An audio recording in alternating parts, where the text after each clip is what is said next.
And good evening. Here is that time again. And of course, guess who's missing tonight? Kev. Nope, he's down there. Steve. No, I'm here. Okay. Half here anyway. Marcus.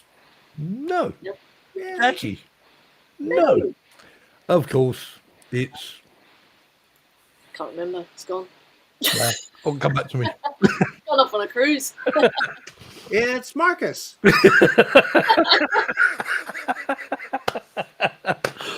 Oh dear. Anyway, welcome to 1 hour of madness. Just turn this off, this by magic. And so we have a quick look in the chat. I've turned the chat off. Where's it gone? Oh, where's my chat gone? There it is. Right. Okay. So who we got? Oh, we've got everyone in here tonight. And 39 people watching, so 39 likes.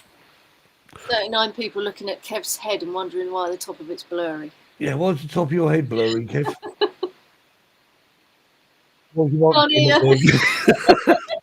It's all going pear-shaped already. You know. It'll be speaking German next. Yeah, oh no, don't start that again. Or Hindi or whatever language it was. Right. Believe it. Right, let's have a look at the chat. Right, we've got Suzanne, we got Keith, we have Alex in, she's in, TJ's in, Crackers is in, Keithy's in. Patrick's watching in the background. He's busy getting ready for his holiday or vacation or whatever he likes to call it. Next Friday he's off to somewhere. I don't know where he's going, but Captain Joe's in. He didn't answer my question in Johnny's stream. I asked him how his legs were. Laurie, how you doing, Laurie? Quackers, you said Quackers. Mark's in the house. Alan's in. He's and got for the 7th time. Caroline's in the house. Sweet Caroline. That's for Terry. That's who's missing. Terry. Justin, how you doing? Anyone's been out flying? Talking about all I've been doing is tackling weeds in the garden. Well, Johnny I've Depp. been out flying. Johnny Depp's there. He's always there. Yeah. MX. Simon. Patrick's in. Oh yeah, Patrick. Sally's there. Sally says hello, everyone. Hello, Sally. I saw you earlier. Right. Okay. Anyone else? Kev's in the house. Oh, Stevie Knowles. Hi, Stevie. And Alan. Alan, hope you're feeling a little better. You weren't feeling too well. And Colin. Colin, how you doing? And Giggles. Giggles is in the house. Aki. He spelled it J-A-Q. Yeah, the posh way. Karen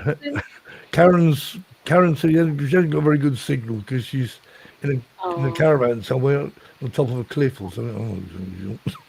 And Bud, Hawaii girl, I forgot her name. That lady. Lavina. Yeah. Anyone else? Anyone else in there? Steve Jeunesse. How you doing, Steve? Steve's in. Have we got everyone? And Chuck. Gruff's in. Gruffalo. And hopefully we can make Captain Joe. We said about Tom. Who else? Jason's in. Yep, Jason. I've got Jason on it. That's it. Right. Well, welcome all anyway. Right, so we've got 40 people watching, so 40 likes. Yeah. Never going to happen, but hey, all I can say is anyway. So, I think let's give them a guest. Should we bring a guest on? Yeah. Let's do it. Yeah. Let's welcome this week's Drone Seekers live show special guest.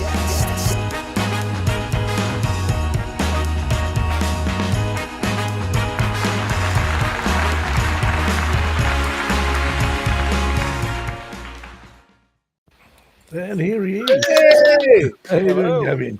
Welcome to 1 hour of madness with his dodgy gang here. And Kev, is your microphone working now? It's working. Don't wind me up.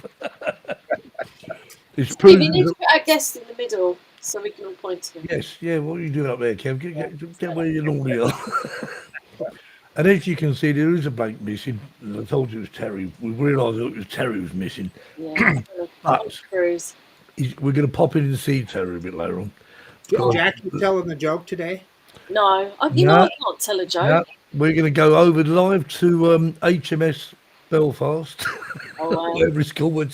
Terry's on a cruise, right? Is he on a cruise? I think he is.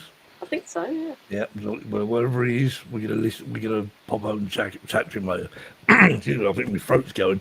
Right, that'd be nice for someone. Sherlock Drones. How I do you- know, that's a brilliant channel name, isn't it? Sherlock Drones. Hey, Sherlock. Mr. Holmes. Yeah, Gavin, welcome. And thanks for taking time out You're to getting a little muddy, Steve. Yeah, your mic's gone again. it's the rubbish microphones I use. You know, these condenser microphones are rubbish. Yeah. Where is Terry cruising to? I don't know, Laurie. Somewhere. So, what have you been up to, Gavin? Tell us a bit about what you do as a YouTuber in your spare time. Pretend I know what I'm doing.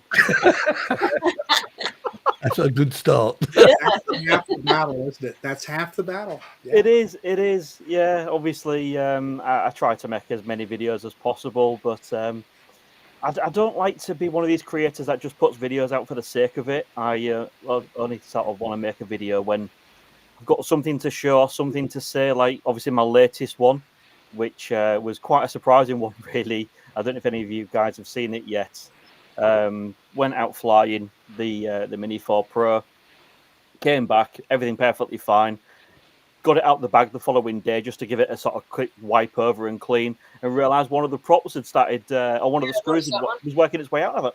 And Where on earth how has that happened? it made me check mine. The screws are all right. One feels a little bit loose. Like you also said about checking the Give us a propeller. close-up, Jackie. Come on. You're looking down. We can't see anything. I know, I've got to find it at the minute. I've got a propeller with a chunk out of it. And I was going to say to Gavin, I have to interpret stuff like this. Yeah. can you see it? Yeah. Now, is Yeah. that Yeah. big enough to replace or not? That looks all right to me. It looks all right. Yeah. Mm. Yeah. It But, did have a little bit sticking out, but I pulled that bit off. I mean, so. So, Jackie, would that be because it hit a cable? Yes, funnily enough, it was. Yeah, we call Jackie Cable Girl. You heard of Cable Guy? She's Cable Girl. He's got a dented bit on his oh dear. that because of the well, that was where it hit the ground after hitting the cable. Battle scars. It's character. Yeah. Character. And, it doesn't quite close now. Can you see that bit? That shouldn't be popped up like that. So seriously, Jackie, why wouldn't you send that in? I mean, Because I've been DJI's busy repairs are very. Because she sends in, she won't have a drone to fly for and she I can't be can't. without it for a week. Jackie has to fly a drone every day. I guess the point that I was making is DJI's repairs are very reasonable. They don't- are. They Yeah. are. They're very Yeah. good. I can't. I mean, do you have much to do with DJI at all, Gavin? Do you have to use their services? To be perfectly honest with you, I had it was quite some while ago now, and this is quite an interesting story actually. I bought a drone off eBay, and it was an old DJI Mavic Air, and what had happened is the seller was basically saying it's never worked. It was an activation problem. So what I did is I actually, bearing in mind this drone was like 5-6 years old, and you could tell that it was completely never flown, nothing. And what it was is, like I say, it was an activation problem within the DJI Go 4 app.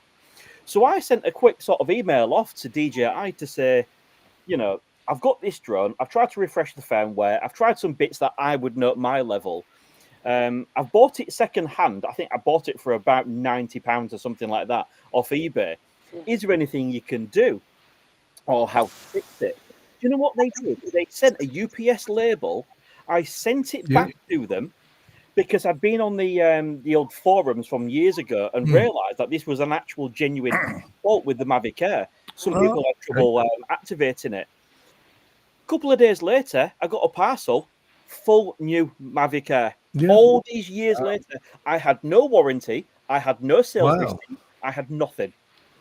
I mean, And honestly, I haven't had much. I mean, the only time I had when I think I bought my Mavic Pro, the first Mavic Pro, Yeah. one of the free batteries just had no life in it whatsoever. You couldn't charge, you wouldn't do anything. So I just contacted them, thinking, oh, here we go. Contacted them, like yourself. They sent me a UPS label. Within 3 days, new battery, job done. So Steve, tell us about your goggles, Steve. goggles. What Oh, the goggles? ones you sun damage. DJI did you a solid, as I recall. You ruined your Oh, goggles. of course, yeah, I forgot. Yeah, right, okay, yeah. So that was the original potato FPV drone. Took it up to Scotland on a little sort of holiday, Well, and you know those crazy Scots. I mean, geez.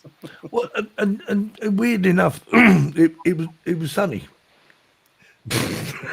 which is well because I left my jacket. Anyway, so I took the goggles off for 5 minutes, just put them down, face down. Yeah.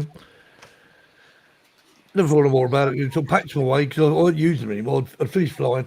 I put them, and I went out flying somewhere. I think I was over in Spain. I actually put them on again. I thought, what the hell? Like just someone drawn with a yellow crayon on the screen. What the hell is that? I was like, took the goggles off. Look, I can't see it. Put them back on again. I mean, I could see, but it was just like little squid. And I thought, well, this is strange. And I actually spoke to DJI, said, look, I've got this problem. Oh, send them back. Send them back. Whether they repaired them, but I got the goggles back, all working. A new set. I just only realised after reading about it, it's the sun that damaged them when I left them lambed out. Obviously, I think I did read somewhere. I think using a little label or something saying about the sunshine being the sun. You can't expose it to the sun. It'll ruin this. Yeah. So if anyone's got goggles, please do not just lay them. If you're going to put them down, just put them down so the sun can't hit the actual the eyepiece. Yeah. Do you ever fly FPV drones at all, Gavin? I have to be honest. I am overawed by people that fly FPV. I love seeing the footage, but it's not something that I've ever really done. I appreciate it. I appreciate the skill and the flying level, but it's not something that I've ever really got into. It's one of those where I had a little sort of play with the DJI FPV, the first one. Yeah. Had a bit of a play, and I just sold it, if I'm honest. Yeah, I must admit, the first time I ever sort of blew the thing, I mean, it's quite frightening because you obviously not used to flying with goggles on, didn't know how I was going to feel, and I was literally just, and after about 10 minutes of like very sort of gingerly pressing on the sticks, I thought, sport mode, where are you? I was flying at 60 miles an hour thinking, Oh my god. I'm going to smash this up. I know I'm going to smash this up. I never did, but I actually sold it for all did. Anyway, we've got some videos. I think we're going to play a video now. And this one, oh, yeah.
Whoa.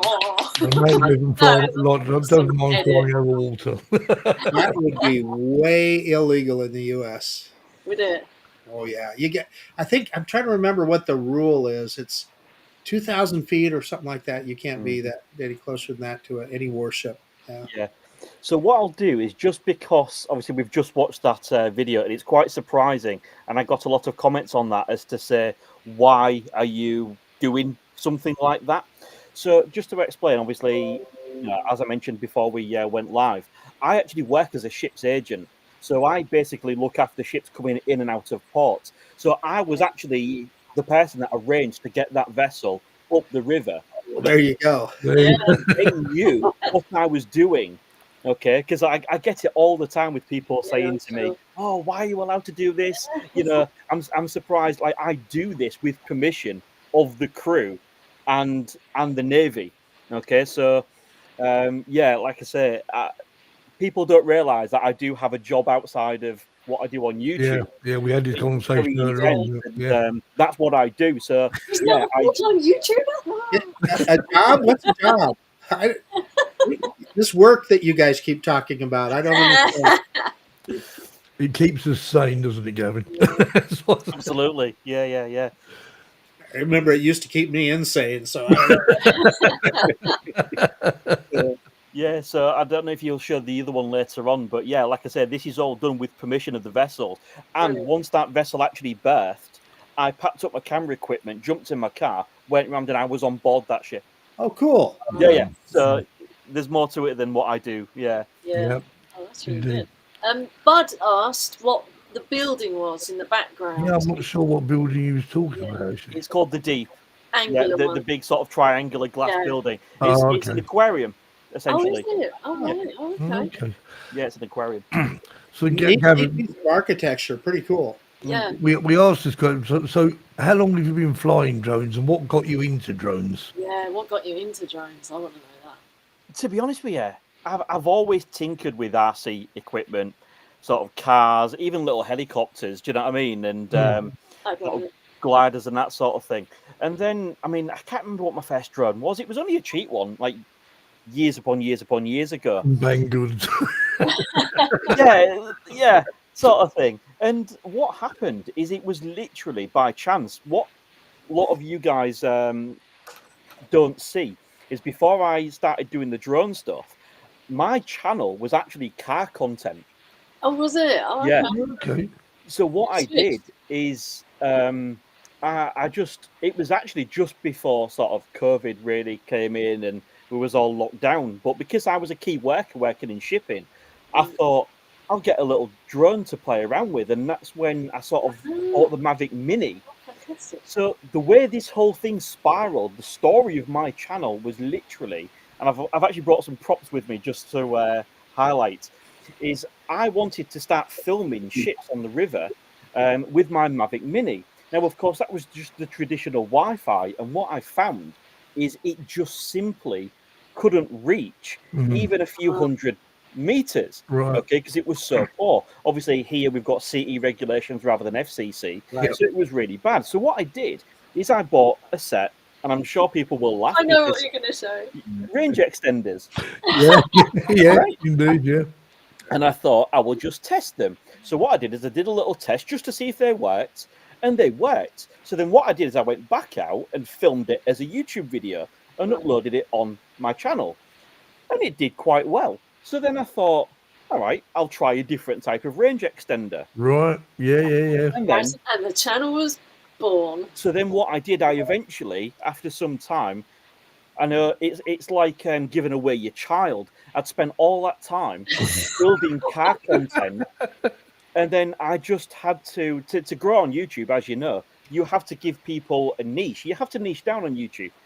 So what I had to do is then unlist all of that car content that I'd made for the years and just start from scratch. Yeah. Yeah. And then I ended up testing all different types, like these, the 2.4 gigahertz, the 5.8 gigahertz ones, different metals. I then went on to testing Parayagis. Like, these were the first ever prototype Parayagis Yeah. before everybody started doing them. Oh, yeah, I had some weird brass things that I put behind my head. Parabolic ones. DJI Spark. Yeah. Try and Yeah, well, make these are jokes. Parayagis, so the parabolic and That's it. One, Yeah. in one. And I will absolutely stand by this because I get so much grief for this when I see it on like Facebook groups. Stand by it. Range extenders work. Yeah. I They- flew right they out do. over my lettuce field with I them. must admit, But they're directional. Right, Yeah, they're directional. So exactly. yeah. They actually concentrate the, Yes, the exactly. signal in a more Right. direct line. Yeah. And of course, that bear in mind that actually can work against you, because if you turn the wrong way, You lose signal you quicker. your lost drone it. just goes plop. Yeah. You know, Um, the apps though tell us if we're not turned the right way. I mean, people kind of miss that on the app, on the compass. on the little compass. It'll tell you. Anafi has a really cool way that they tell you. They literally show the which way the signal is going. Mm. So it's good. But I wanted to make, to Gavin's point, one of the things, like I used to review things like this, power supply and e-bikes and stuff. It hurts your channel. I know. Does it? You So you've gotta have stick to with stay focused. Your Right? niche, your drones. I get companies that are trying to send me, $1,500 e-bikes, and I turn them down now because I don't want to put it on my channel. Well, we had this conversation earlier, didn't we, That's Gavin? exactly We what I said about- before we went live. I was saying, I get offered all sorts of money, all sorts of products, Right. but ultimately, as much as it might be a bit of a financial sort of positive towards me, it hurts your channel in the long run. Mm. And as I was mentioning, for any of those that do watch my channel, if I do review something, it's because I genuinely would buy it with my own money. There you go. Yeah. Yeah. And I won't review something if I wouldn't buy it. If I can't 100% say I like that product, I won't show it. I mean, and the thing is, I know you, Marcus, obviously you have the same scenario. You get all sorts of, and drones. You get sort of, you get a plethora of drones. But one thing Marcus always does, he'll be honest, and, The hover. And when Marcus makes a drone, you've seen it, and if there is a problem with that drone, Marcus will say, well, he's not doing this, it's not doing that, so. Yeah. So, But you just tell it like you find it, don't you? yeah, honesty is the best thing. I think. I just show my experience. Yeah. But to Gavin's point, it is hilarious, freaking hilarious, the things you get offered, like children's toys, women's makeup, What, you get asked to women's review that? clothes. Yeah. Oh Imagine yeah. Marcus, here's his new range of lipstick. Yeah. I'm Yeah. wearing this one. Yeah. Lip That's gloss. crazy. They Yeah. clearly don't watch your channel then, do they, if they're asking you to do that? I've had an inbox every single day for maybe 10 days. Do I want to review a carbon monoxide tester on my channel? And I'm you're like, like, No. Can I power it up and fly it? No, then I don't want it. No, if it doesn't fly, forget it. Quick let shout us know out your to- price. And it's like, well, no, it doesn't work. Quick shout out to It's a Gary. lot of work. So for Hi, Gary. instance, I'll give you an example. So and I bet Gavin's had this too. These companies will want to send you one of those robot lawnmowers. Yes. Well, okay, for one thing, to do a proper review, you're going to have to learn how to operate the thing, which you're going to spend hours doing that. And then creating a video, you're going to spend hours doing that and editing. And probably, because we're drone channels, 200 people will look at the video. No views. For Yeah. no views. The only other thing you could do is obviously what a lot of YouTube seem to be doing now. I know a couple of people I follow, and they've actually got 2 YouTube channels. I noticed Simon in the chat mentioning that, and yeah, it's possible. But when you think, And some stuff would be funny. Give a man a break. He's got a job already. Well, that's the problem. don't have time, Exactly. don't have time. And people have to realise that they see Gavin on YouTube channel, and indeed, and he works full time as well. So just Well, and then just putting together a video is a lot of work. You're a single person production team, you're a right? cameraman, you're editor. Everything, yeah. And you can spend 8. Well, Jackie does it. You can spend 8 hours just editing a video. Carried away, can't you? Ross is saying on here, I'll test a condom for drones to ensure safe flying. Whatever it takes to get a waterproof drone, Ross. It's a little different in Australia, I guess. Huh? Yeah. Justin said, and some of the stuff would be really funny. Right, okay, let's watch another video. Have you ever wondered if you are flying along using your DJI drone with a mobile phone or a tablet, and all of a sudden this device that you're using to be able to see your live telemetry, where you are and your video feed, actually breaks on you? Well, worry not, because in this video I'm going to answer that very question as to what exactly happens if you are happily flying along capturing some footage and all of a sudden this device actually breaks. So let's get into it. Now, using a mobile phone when we are flying is really beneficial. It allows us to see all our GPS data, it allows us to see our live feed, access all the settings, and obviously the maps and our compass to be able to establish where we are in the air. But what happens if this mobile phone or tablet basically breaks, runs out of battery, freezes for any host of reasons? Well, I'm going to show you exactly what can happen, and most importantly, why you shouldn't panic. So we've got our controller fully charged and our drone fully charged. So let's proceed and go out and take a short flight just to demonstrate exactly what we can do. So we're going to begin our flight out then. Now it is a little bit foggy, okay? So this is why it's really important to keep visual line of sight of your drone at all times. Let's just put that in normal mode so we can activate some obstacle avoidance. And of course, like I say, I can see the drone pretty much at all times just over there. So what I'm going to do now is just simulate what would happen if I lost this display. Now the way we're going to do that is quite simply just unplug our controller. As you can see, RC not connected. But if I take a look at the drone, it is literally just still hovering in the air. And just to show that even though we've got no connection, obviously this is hanging loose, what you will now see, because I'm going to switch to the video feed from the drone, is all I need to do is just come backwards. So even though we have got no control, so even though we have got no screen or anything like that, by maintaining visual line of sight of the drone, as you can see, if I just turn that round, that way, there you go, look. So as you can see, I can now fly this drone all the way back to me, and essentially you do not need to panic whatsoever.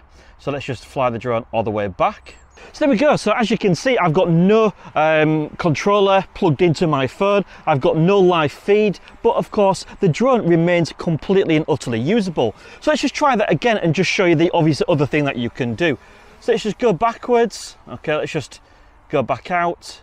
Now obviously I don't need to go as far just to demonstrate this. I just wanted to put you in the picture so you know basically you shouldn't really panic. So I've just flown all the way back out just so you can see the other obvious thing that you can do in this situation. Of course, I've got no bearings, I've got no orientation, I've got no display still, okay, but I can just by turning my head see exactly where the drone is. And of course, as I've just demonstrated, even though we've got no feed through our phone, we still have full control because of course the drone has got a direct link to the controller and it's not operated through the app. So of course all I need to do is press the return to home button.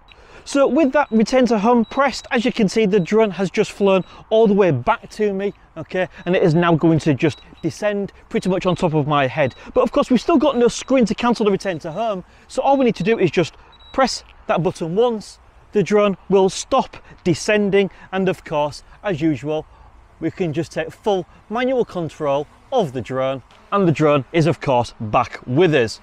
So let's just land the drone and we'll come up with a bit of a summary.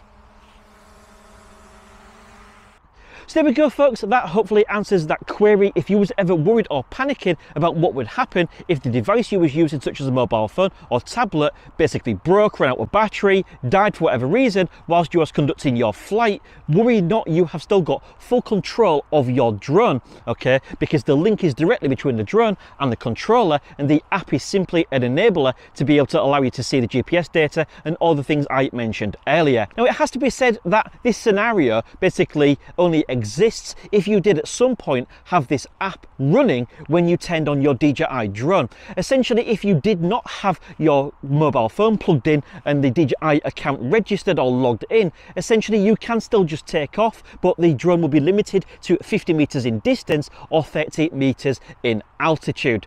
So hopefully you found this video useful. Of course, if you did, please do give it a big thumbs up. It tells the YouTube algorithm more people just like you might want to watch my content. Subscribe if you're awesome, and until next time, see you again soon.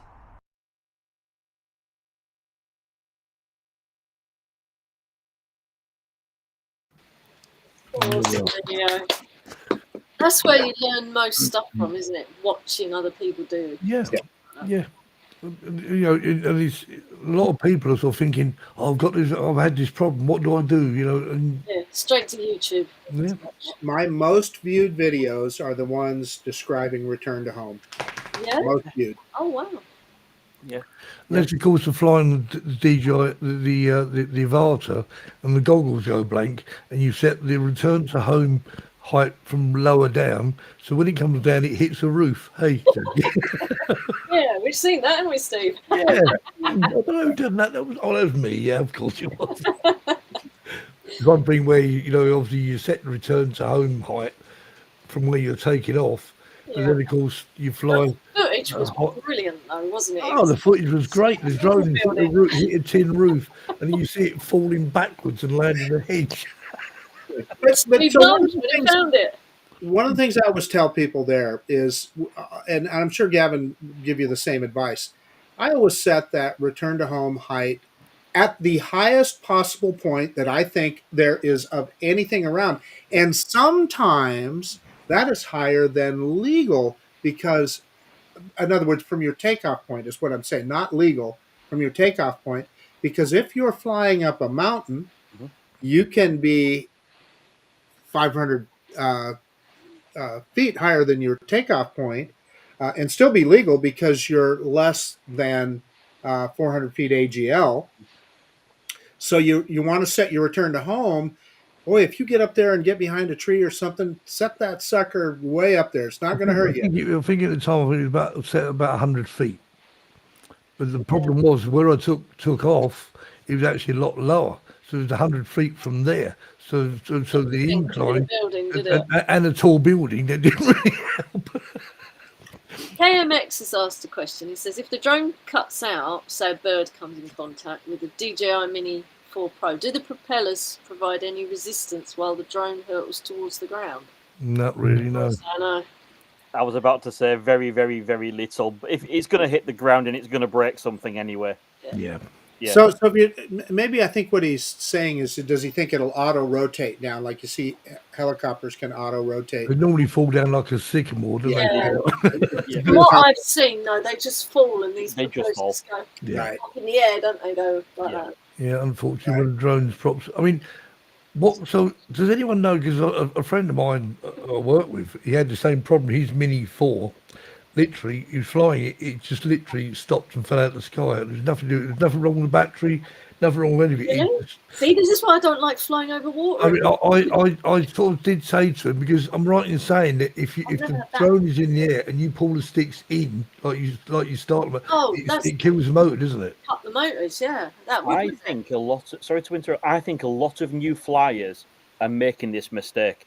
I've had a huge amount of new flyers, or you see it on Facebook groups, for example, to say I was flying along, I was moving the sticks, and all of a sudden the drone just dropped. And I think they're pushing the sticks inwards and stopping the props without even realizing. Because, of course, people don't really use or read the manuals these days. It's just out of curiosity, is there a way of actually turning that off? Go in the app. In the app, you can change you can turn it off. Yeah. So yeah, I mean, to save the embarrassment of a drone falling out of the sky, in which case, turn it. I mean, when are you going to use it? I'm trying to remember if it's under safety or control, but I think it's advanced safety settings. Yes, is where you can change. But does that also mean then, if you turn that off, does that also mean that when you take off, you can't use it as well? Not tried that. That's a really interesting test. So Gavin, looks like we both got a couple of Great new idea videos, for a don't we? video. There's a theme for a video there, I feel, because at the end of the day, I think it's quite an important. You know, when the guy told me, I sort of standing there scratching. I think, did you hit something? No, the drone just it wasn't. Admittedly, it was literally about 12 foot in the air. The drone just went dish. But does that also mean that you can't switch the drone off using the same? Well, the drone normally switches off when it lands anyway, doesn't it? If you use return to home, but if you just landed it manually. No, even still. No, the drone, whether you land the drone or not, as soon as the drone touches down, the motors stop. Well, they should do anyway. Let's watch it up. Well, seriously, we'll have to investigate that. No, all kidding aside, It's an absolutely. interesting point, actually. It's something I've never really checked. There we are. So Gavin and Marcus, a little challenge for you. There we are. Okay. Videos. Let's find a video. I've got to find the right one. This one, yeah.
Brilliant. Well, I've got to ask the question because someone talked about. So, where do you get your music from? Yeah, because that is dramatic. To be honest, that video was done a couple of years ago. I can't actually remember where I got it from. Where do you get music from now then? It's very rare I actually use music in my videos. No, of course. What I wanted to really highlight on my channel, I feel like if many people don't know this about me, what I think is important is so many people actually, they do tutorials and, they teach people about the technology and, they do these reviews. But yet, when I set out to start my YouTube channel, I wanted to show what you can do with the drone. Yeah. And it's very rare you get any of the bigger reviewers actually showing what the drone can be used for. And I'm open and honest, these videos don't do great in terms of views, but you know what? It doesn't matter, because for me, I'd still rather show that I can actually produce something. Yeah. Production as well. Yeah, that's it's just me personally. I feel that, if I'm teaching people how to do these tutorials and, how to fly the drones and everything else, I should be able to produce something. Yeah. That's just my personal take, really. So, Jason, Britain from above says, are these LUTs, Gavin, filmed in D-Log? Yeah, they're filmed. Some of them are. Some of my later ones, like the two you've seen, yeah, they're filmed in D-Log and they're color graded manually every single clip. Okay. All right. Right. Yeah. So yes. That's a lot of work. Yeah. I don't know. Look good though, don't they? Does Do Kevin find it hard to locate the brassiest music? Well, brassiest music. You highlight that 'cause I don't understand. Right. Dramatic. So music with a big brass section, is that what she means? I don't know. I'm not sure. Right. Let's watch another video. It's pretty fair to say that I would think that most of us would consider ourselves a safe drone operator. We of course make sure we are flying in perfect conditions. We use our local drone assist apps to make sure that we are not flying in regulated airspace. We make sure we are not overflying people if that's a rule in your country. We have got our operator's ID. We're making sure our drone is in perfect condition. And of course we are checking the local weather conditions as well. And ultimately, you know, the end of the day, most times out of 10, there is going to be absolutely no issues and your flight is going to be completely uneventful. And that's always positive. However, sometimes, as this video is going to show you, you can find some hidden dangers that may come absolutely out of the blue. And it took me massively by surprise. So picture this, you've got your drone, you are up in the air, you've done all of your checks and everything seems completely and utterly safe. You are good to go.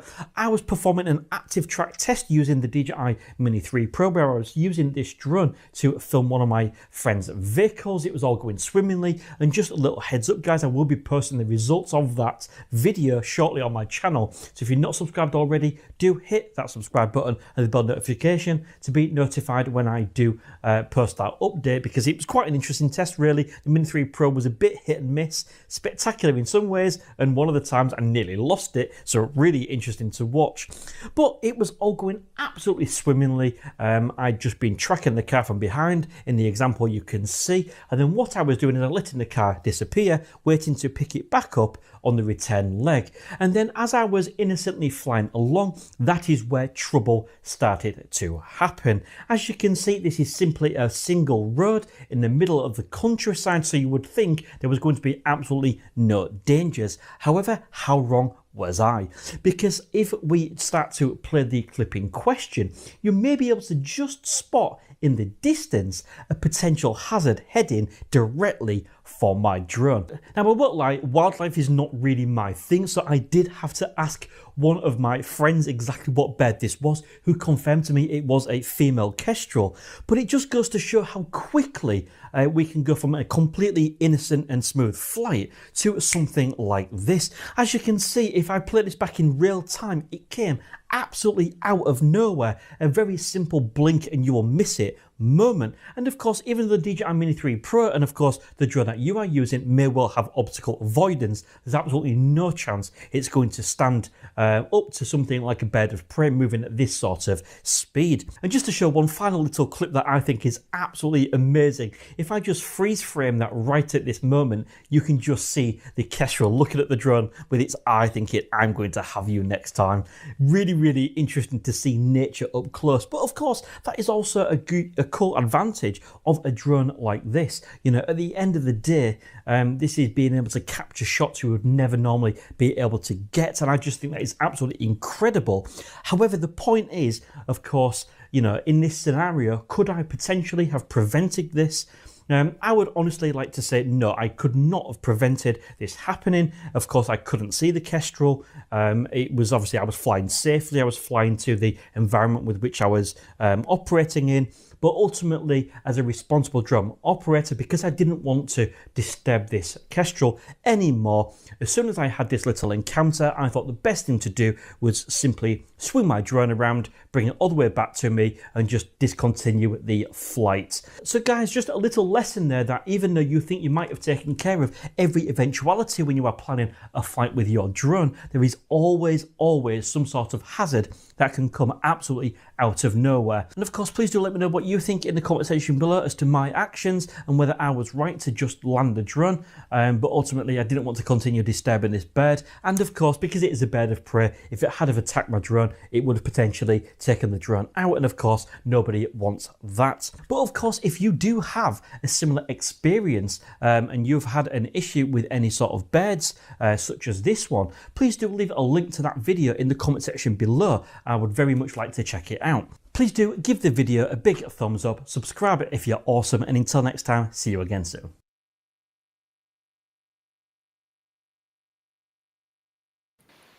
Wow. Great close up of the bird. Oh, was it? You've had a similar encounter with oyster catchers not so long ago. Yeah. 3 near misses was enough for me. Steve You know, Noel says he has a bird scarer on his. What's that? What is a Yeah. bird scarer? It's got a sign saying birds stay away from my drone. so I fly in the Morley Nelson Birds of Prey area. So when I'm out at the Snake River Canyon, right, that's right in the middle of this Morley Nelson Birds of Prey area. So there's all kinds of raptors out there of all different kinds. I have never had one give my drone a second look, and I see them all the time. The ones that will dive bomb the drone are the little swallows. Right. Little swallows will do it, but yeah. I wonder if that kestrel was flying past thinking, what sort of bird was that? Why has that got 4 wings?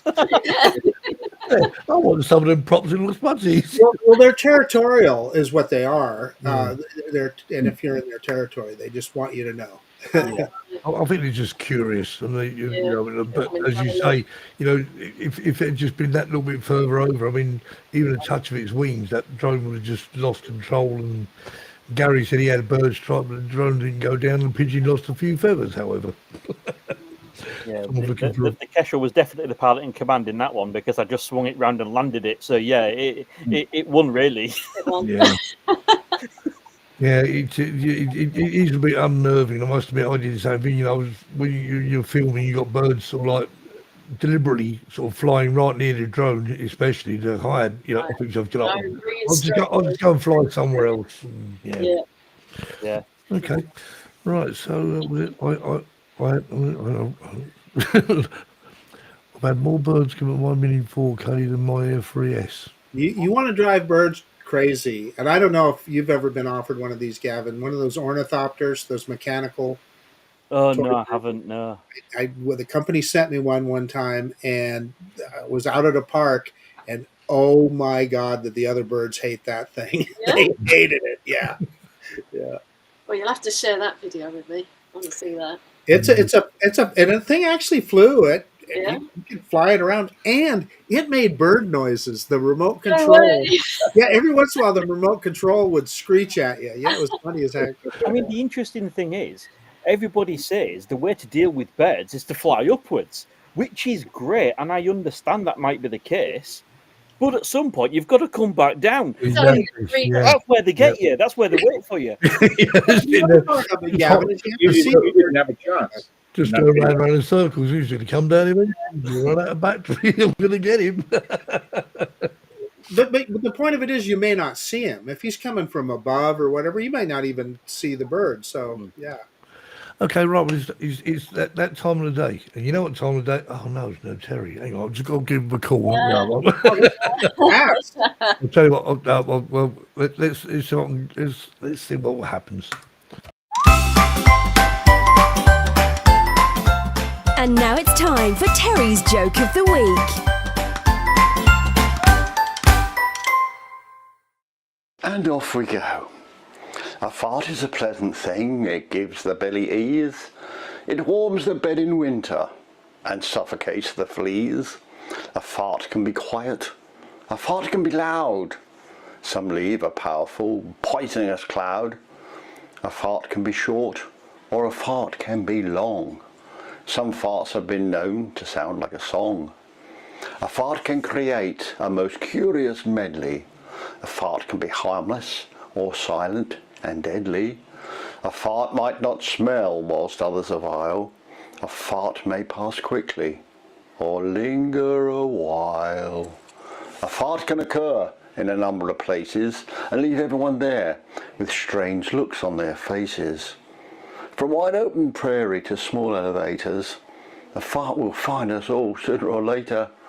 But farts are all bad is simply not true. We simply must never forget old farts like you.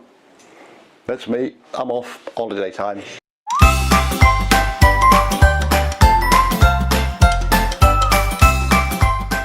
Terry's joke of the week. Poetic. No wonder he didn't want to be here for that one. Yeah. You notice that every time Terry goes away and sends me a video to edit, I think, so here we Yeah, go. Anyway, right. We're going to watch another video. I'll find the right one this time. Okay.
Wow.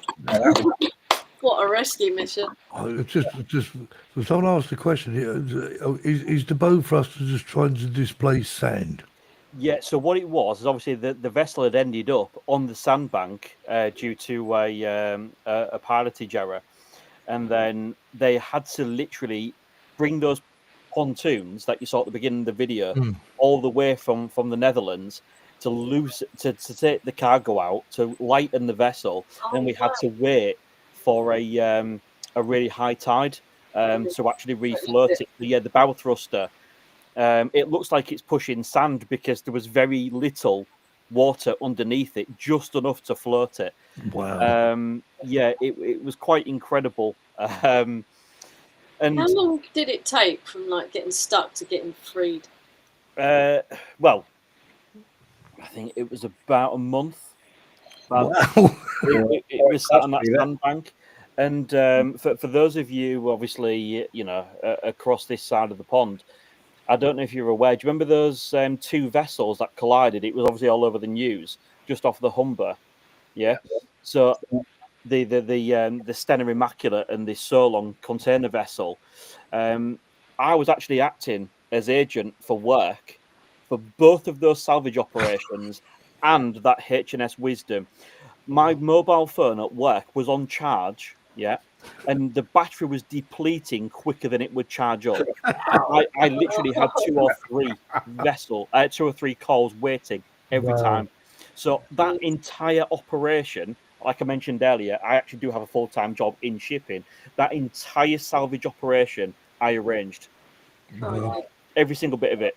Like getting the barges across from Rotterdam, the tugs to bring them across, obviously all the immigration for the crew that are coming in, organised the tugs from this side, from the UK side, arranged the pilotage, literally everything. And it takes some doing as well, doesn't it? Because I mean, you got so many things to think. You miss one detail, and exactly, yeah. So the responsibility in my day life is quite high. So yeah, it was an interesting one, but because of that, of course, I knew what was going on because I'd arranged it. Yes, you knew exactly the time to send the drone up. Exactly, but what it was, the beauty is I knew what time they should have refloated it, and it should have been a little bit later. But what happened is I think the tide ended up being a little bit above prediction. Right. So they just went, right, we've got the water, the vessel's started to float. Let's go for it, yeah. Just pulled it off. In fact, that video is on my channel. If anybody watches it again, when you see the bow thruster pushing the vessel off, the big tug in front of it at the bow isn't actually connected. They were still coming round to connect, and then they realised the vessel had refloated. So that little craft on the left-hand side just literally pushed it off by itself. Wow, it's just amazing, really. Incredible. So just to answer that, I literally used all 3 batteries. But what I was doing is it wasn't actually, even I was flying from the shore, it makes it look like it was really far. It wasn't. It was actually really close. So what I was doing is I was going out, filming a bit, and then coming back, landing, saving battery, because I knew it was going to be quite an operation. But I didn't want to just film the operation in terms of the refloating. I wanted to film some of the build-up as well. Because you imagine, because of what I was doing in my job, a copy of that video went to all the vessel owners, the tug companies, anybody involved, ABP, they all watched it. Story, yeah. Indeed, it's just got its clothes on. Well, we've run out of time. We've run out of time. But sorry, Marcus. Well, I'm just curious about the crew of that stuck vessel, the Wisdom. Did they make them stay on board for a month, or? They was on board. What we had to do is we had some light craft that was going out taking provisions and stores. Provisions. Sure. Lots of They didn't, and they didn't feed them beans either. Didn't feed them beans. Yeah. We'll have to tell Gavin that after the show's over. Indeed. Well, anyway, look, Gavin, thanks ever so much for joining us. Been a pleasure. Been a blast. Obviously, check out Gavin's channel, Gavin HR, as in the name there. Check the channel out, and there's lots of content there. Whether you just have a look, like, subscribe, and carry on. The rest of it. And Gavin's making videos, even though he hasn't got a full-time job. He's still making videos. So hats off to him. Anyway, thanks for joining us again, and we'll be back at the same time, same channel next week. I'll find a video, or we'll have to stay here all night. All right. See you soon, guys. See you next week. Stay safe. Bye-bye.